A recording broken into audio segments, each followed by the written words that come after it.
Alors voici le sommaire de la présentation. Donc dans un premier temps, je vais vous présenter les améliorations de type général. Ensuite, tout ce qui concerne la modélisation, les améliorations qui ont été mises en œuvre sur l'expertise métal, quelques améliorations diverses, et enfin je passerai sur les améliorations pour les modules de ferraillage intégrés à Advanced Design. Alors bien sûr, dans cette vidéo, il n'y a pas toutes les nouveautés. Je vous engage à aller télécharger le guide des nouveautés qui est présent donc sur notre site internet. Alors, pour la partie générale, on peut déjà parler de performance boostée. La vitesse de calcul a été améliorée sur beaucoup de points et notamment sur la vitesse de calcul statique ainsi que sur le calcul des combinaisons.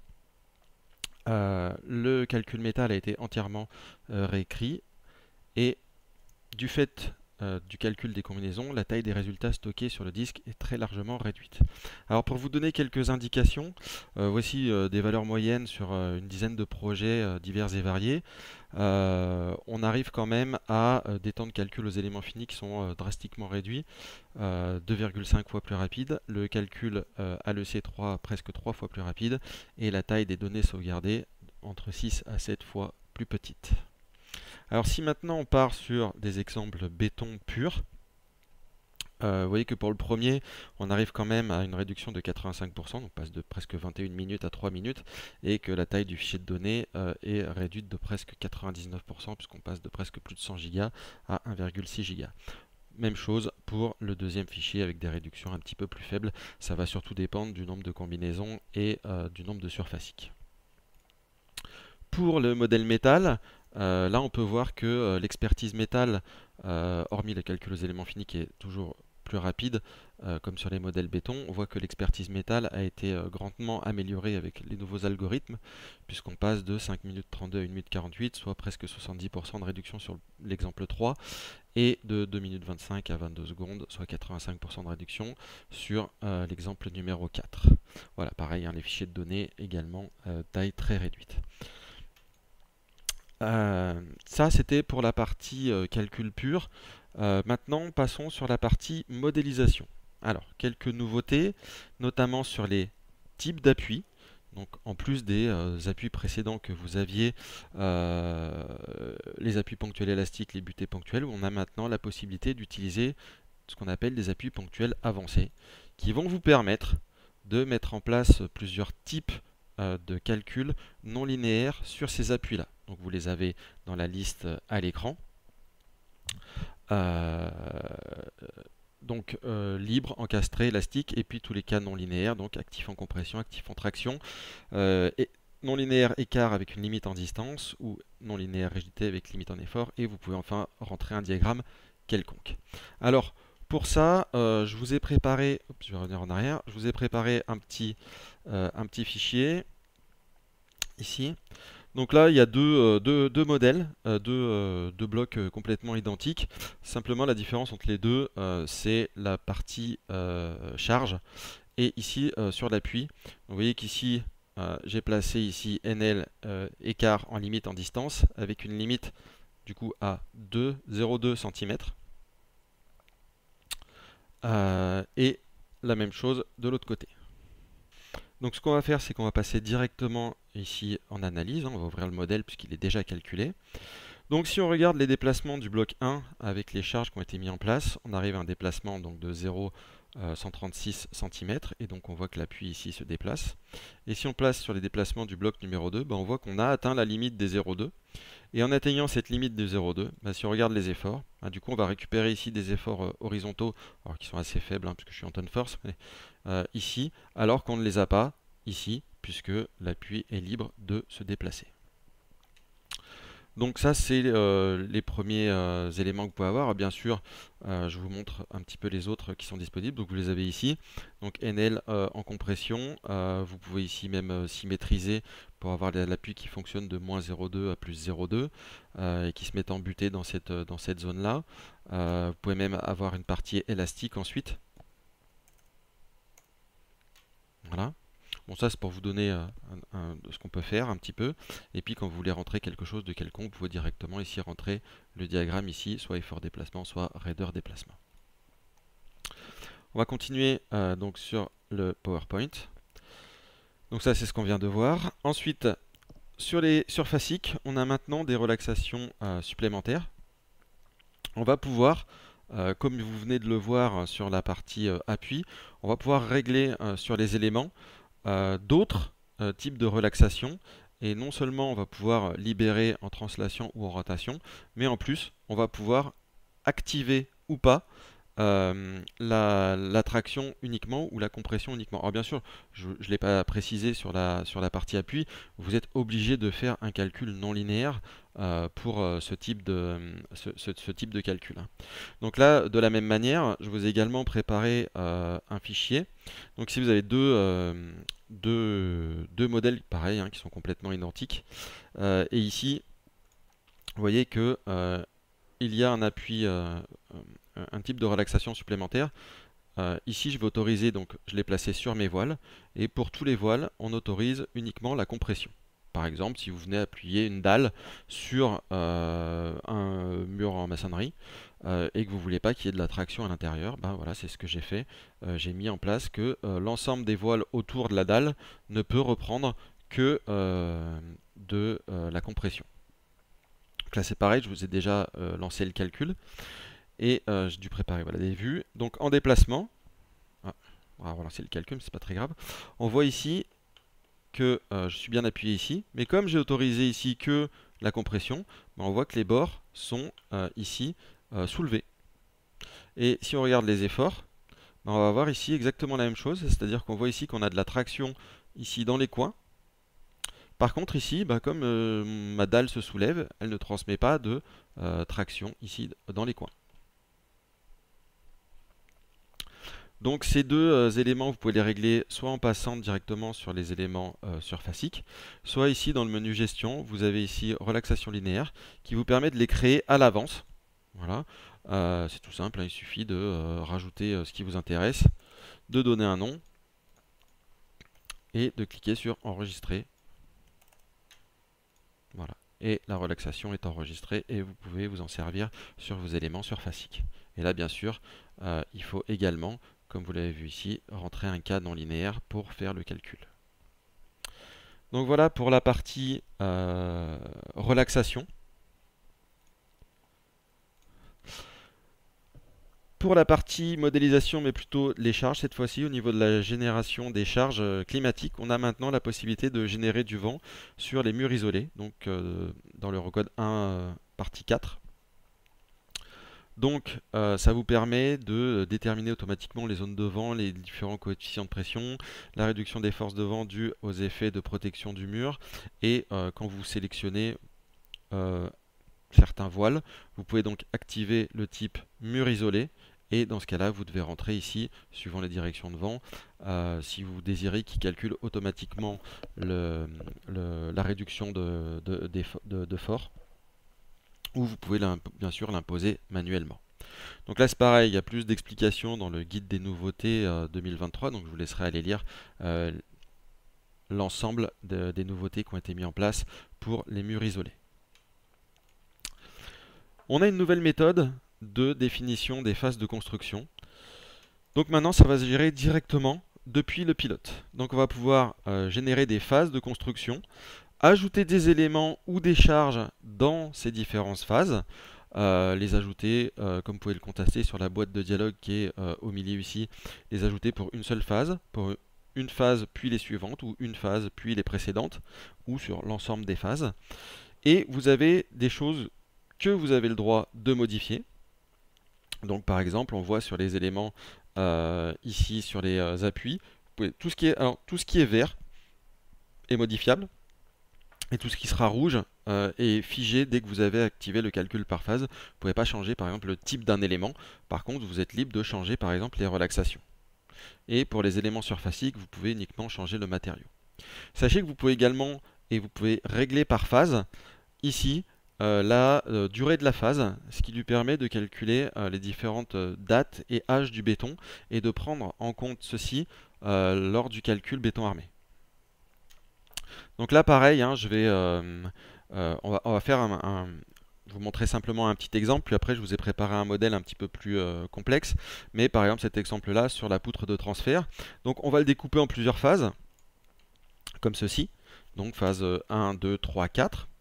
Et ici, on voit sur la partie à gauche le calcul qui a été réalisé avec les phases, donc avec la phase 1, la phase 2, etc.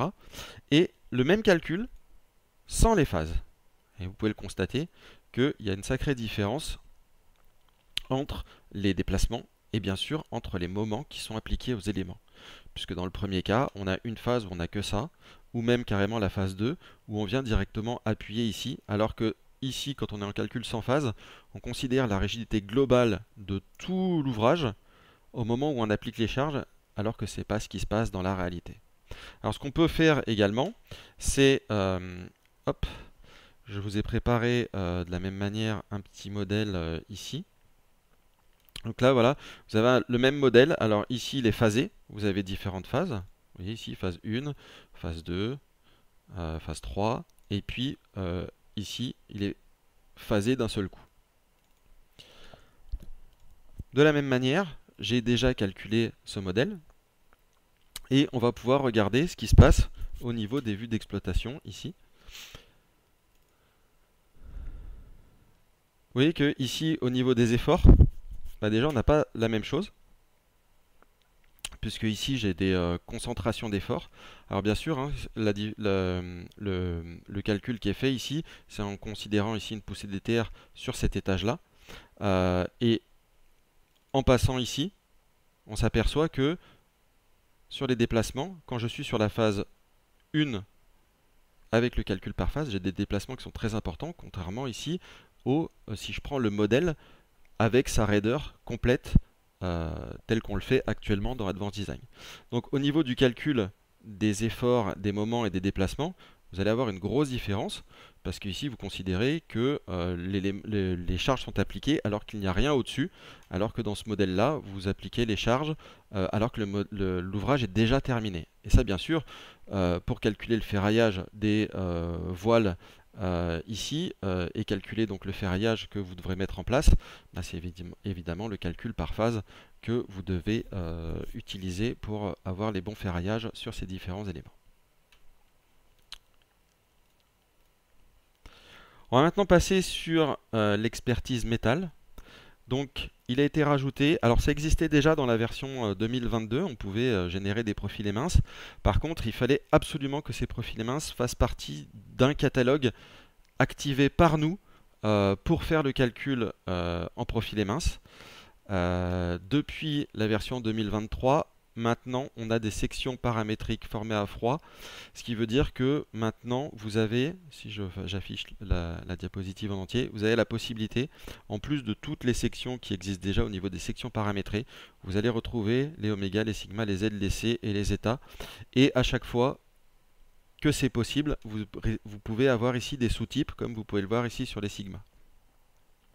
Donc si je veux vous montrer ça rapidement, il suffit de prendre un fichier vierge, ici aller donc dans les sections,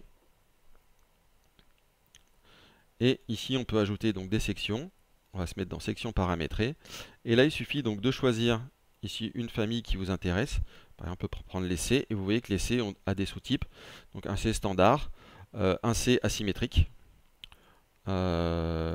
un C, bon, un U quoi, et puis un C asymétrique mais sans les retombées cette fois-ci. Et c'est une section donc paramétrée, hein, donc c'est vous qui réglez ici les différents paramètres. Avec ça, vous êtes capable de faire le calcul des profilés à froid, comme on l'avait prévu dans la version 2022, mais sans avoir à utiliser un catalogue prédéfini. Donc là, vous êtes vraiment libre de choisir toutes les sections correspondantes pour faire le calcul avec les profilés minces. Donc bien sûr, c'est un calcul qui est assez complexe, hein, donc je vous laisserai regarder le guide des nouveautés de la version 2022 qui contient un paquet d'informations là-dessus. Qu'est-ce qui a été ajouté également? La possibilité de pouvoir régler les coefficients partiels de sécurité. Ils sont plus fixés dans le logiciel, ils sont plus codés en dur. Si vous les laissez en automatique, il se servira de ceux qui sont définis dans la norme que vous avez choisie ou dans l'annexe nationale que vous avez choisie. Mais si vous travaillez avec des sociétés dans le nucléaire par exemple, et qu'on vous impose ces coefficients de sécurité, ben, vous pouvez les modifier facilement, chose qu'on ne pouvait pas faire précédemment.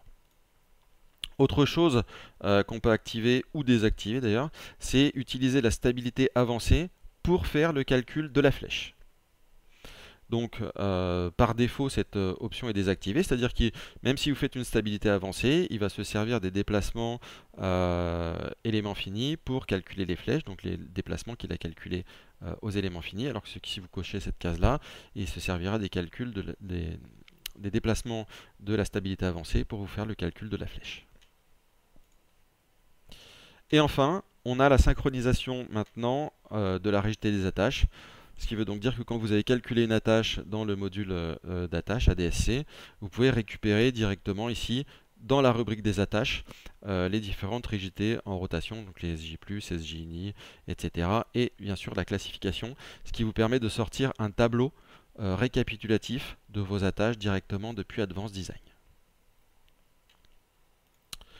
Au niveau des améliorations diverses qu'on a dans Advanced Design, on a maintenant la possibilité donc de générer des tableaux de résultats, c'est-à-dire de regarder les résultats directement dans Advanced Design sous forme de tableau sans être obligé de sortir une note.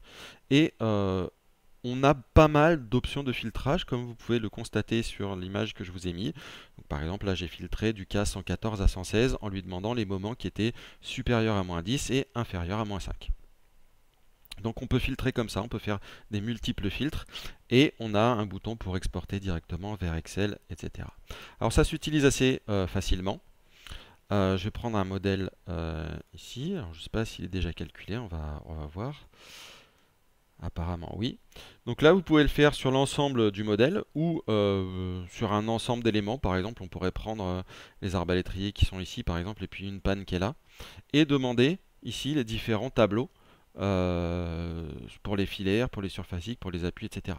Donc là, par exemple, si on veut regarder les efforts, on vient ici dans la liste choisir les combinaisons qui nous intéressent, par exemple, pour les efforts. Par exemple, on peut lui demander d'avoir que les combinaisons, par exemple, et pas les efforts standards. Et ensuite, on tape le marteau pour générer le tableau. Donc ici, vous avez des options pour les colonnes. Par exemple, on voit que la colonne ici MX, elle est toujours avec une valeur nulle et MZ presque nulle tout le temps. Donc avec la petite roue crantée qui est ici, vous venez enlever MZ et MX, valider, et du coup, ça vous génère un tableau plus simple à lire. Et ensuite, vous pouvez filtrer. Donc ici, vous avez les exemples de filtres qui vous permettent de bien comprendre comment ça marche. Donc là, par exemple, je peux lui demander, par exemple, le cas 104 à 108. Hop. Et puis je peux lui demander ici tous les éléments qui sont par exemple uniquement en compression. Je peux demander inférieur à 0. Voilà. Et il vous trie le tableau comme ceci. Et on peut demander par exemple avec un moment qui est compris entre 0 et 5. Et ce tableau-là, s'il vous intéresse, il suffit de cliquer sur Exporter vers Excel. Vous générez le tableau. Vous avez une barre de pourcentage pour vous indiquer qu'il est en train de travailler et de générer le tableau. Et ici, on récupère donc le tableau avec mes filtres que j'ai mis en place. Donc là, ce tableau ne contient que les valeurs qui sont affichées ici derrière. Voilà, donc ça vous permettra ici de venir calculer un certain nombre de choses. Et éventuellement de faire le tri et d'avoir un tableau assez facile à lire. Donc l'avantage c'est que voilà, vous pouvez très facilement analyser sous forme de tableau. Alors le tableau il est persistant, hein, c'est-à-dire que vous pouvez le mettre sur un autre écran, faire des sélections, etc. Et automatiquement ça viendra modifier le tableau.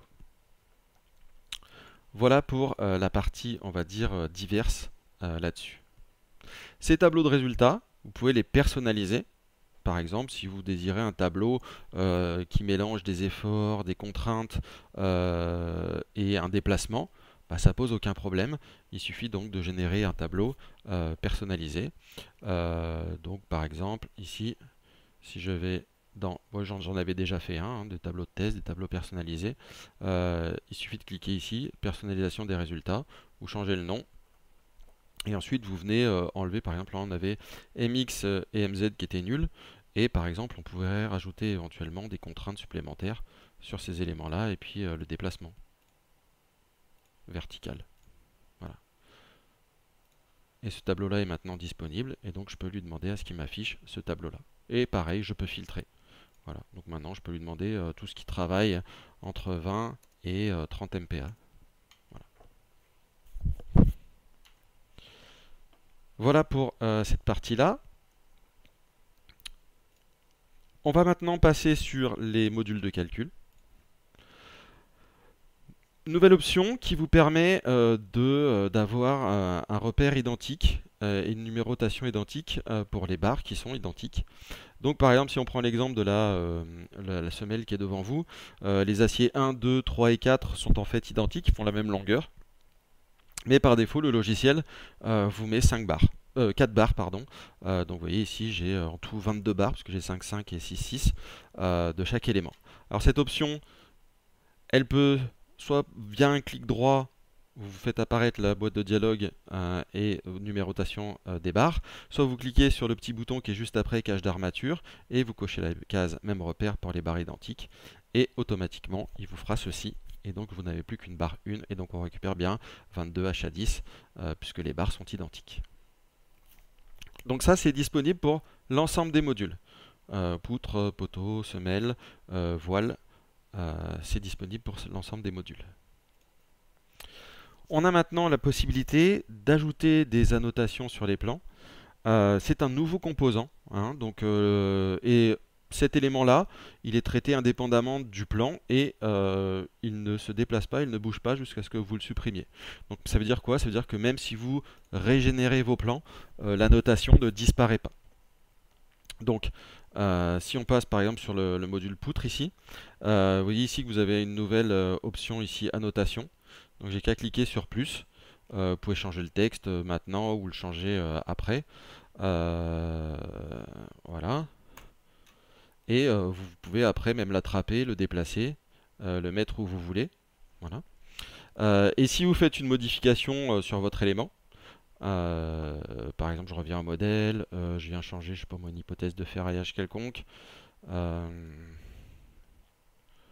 Voilà, on va enlever cette option-là. Hop. Donc du coup, ça m'invalide le plan. Je relance le calcul. Et quand je vais retourner ici dans la partie plan, vous voyez qu'ici le plan a été mis à jour et que mon annotation n'a pas disparu. Alors bien sûr, vous pouvez modifier la couleur, la police, la taille de la police, si c'est gras, italique, souligné, etc. Voilà. Donc tout ça, vous pouvez le modifier très simplement. Donc ça c'est pareil, c'est disponible sur l'ensemble des modules. Pour le module poutre en particulier, pas mal de choses qui ont été mises en place. Déjà, vous avez la mise à jour des calculs de la flèche pour la France selon la norme, donc la FD P18717, qui a été mise à jour l'année dernière. On peut définir l'enrobage par travée. On a la possibilité de mesurer les volumes de béton sur les travées entre nus. Il y a des méthodes d'ancrage distinctes pour les barres supérieures et inférieures. La possibilité de définir la longueur minimale des barres longitudinales inférieures. Quelques options d'ajustement pour les barres transversales au niveau des trémies. La possibilité de centrer les armatures sur les appuis. Ça importe maintenant depuis Advanced Design l'excentricité des poteaux si les poteaux sont excentrés. Et on a également la possibilité d'afficher les repères des barres longitudinales sur les coupes. Alors moi je ne vais pas vous montrer l'ensemble des nouveautés de ce module-là. Je vous laisserai aller consulter le document pour regarder un petit peu tout ce qui s'est mis en place. Donc au niveau des calculs de la flèche maximale pour la France, pour se conforter donc à cette norme-là, qui date de l'année dernière. Bah là, il y a vraiment beaucoup d'informations dans le guide des nouveautés 2023, donc je vous engage vraiment à aller lire ce document qui est disponible sur notre site. Ce que je peux vous montrer par contre, c'est où se situent les différentes options. Donc dans les hypothèses de calcul, au niveau du calcul de la flèche ici, vous allez pouvoir choisir ici quel type quelle méthode vous utilisez. Donc ça c'est l'ancienne méthode en 2013 avec la méthode générale de 2013 et puis les deux nouvelles possibilités avec les normes de 2021. Voilà, ça va changer un petit peu un certain nombre de choses, notamment sur tout ce qui est charge, où vous aurez la possibilité ici de définir différentes choses sur vos charges. Donc là, je vous engage vraiment à aller regarder ce document. Qui est assez complet avec les formules, les rappels de la norme, etc. On a maintenant au niveau des ancrages la possibilité d'ancrer différemment les barres sup et les barres inf, à savoir vous pouvez régler l'angle de la crosse de manière différente entre le bas et le haut de la poutre. L'enrobage, vous pouvez le définir travée par travée, donc tout ça, ça se passe dans la rubrique ici particularité des travées. Vous voyez que vous pouvez activer ici un enrobage différent pour une travée en particulier ou pour toutes les travées. Et on a maintenant une option qui vous permet d'afficher les repères sur les coupes pour les barres longitudinales, pour les aciers longitudinaux. Donc actuellement, c'est ce que vous aviez à l'écran. Si vous activez cette option donc, qui est sur les coupes, repère des barres longitudinales, et ben, il vous générera ici, en vous rajoutant ici les numéros des barres. Donc ça se trouve dans les plans. Donc vous devez les faire sur la coupe. Vous voyez ici, hop, cette coupe-là n'a pas les repères des aciers longitudinaux parce que ici, le repère des barres longitudinales n'est pas activé. Si vous l'activez, ils vont se mettre en place ici automatiquement.